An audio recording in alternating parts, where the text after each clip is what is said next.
Arab and Islamic countries are condemning comments made by America's ambassador to Israel, Mike Huckabee. In an interview with conservative podcaster Tucker Carlson, Huckabee suggested that Israel had a biblical right to more land in the Middle East. NBC News international correspondent Matt Bradley has more on the diplomatic fallout from Tel Aviv.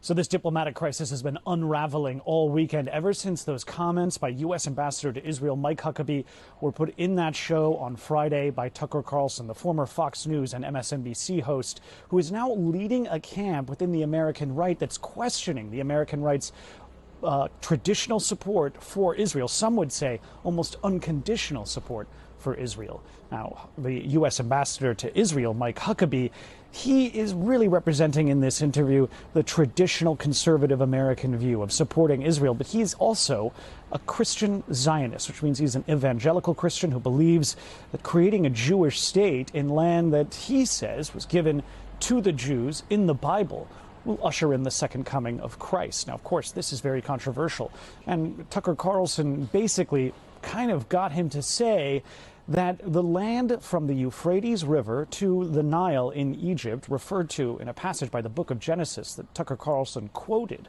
would be given to the Jews. Now, in response to a question about this passage, Mike Huckabee, the U.S. ambassador, said that Israel is entitled to all of that land. But he went on to clarify his comments and say that they won't take it. This already has been causing huge anger from American allies in the Middle East and even countries that have diplomatic relations with Israel. But while this does represent a major rift between Republicans in the United States, it's unclear whether or not this is going to have any real effect here in the Middle East. The White House has already been walking back these comments, and this isn't the first time that the U.S. ambassador to Israel has made comments that the White House has tried to kind of walk back, including comments about Israel could be allowed to take over the West Bank, which the White House and Donald Trump himself have repeatedly said won't be allowed.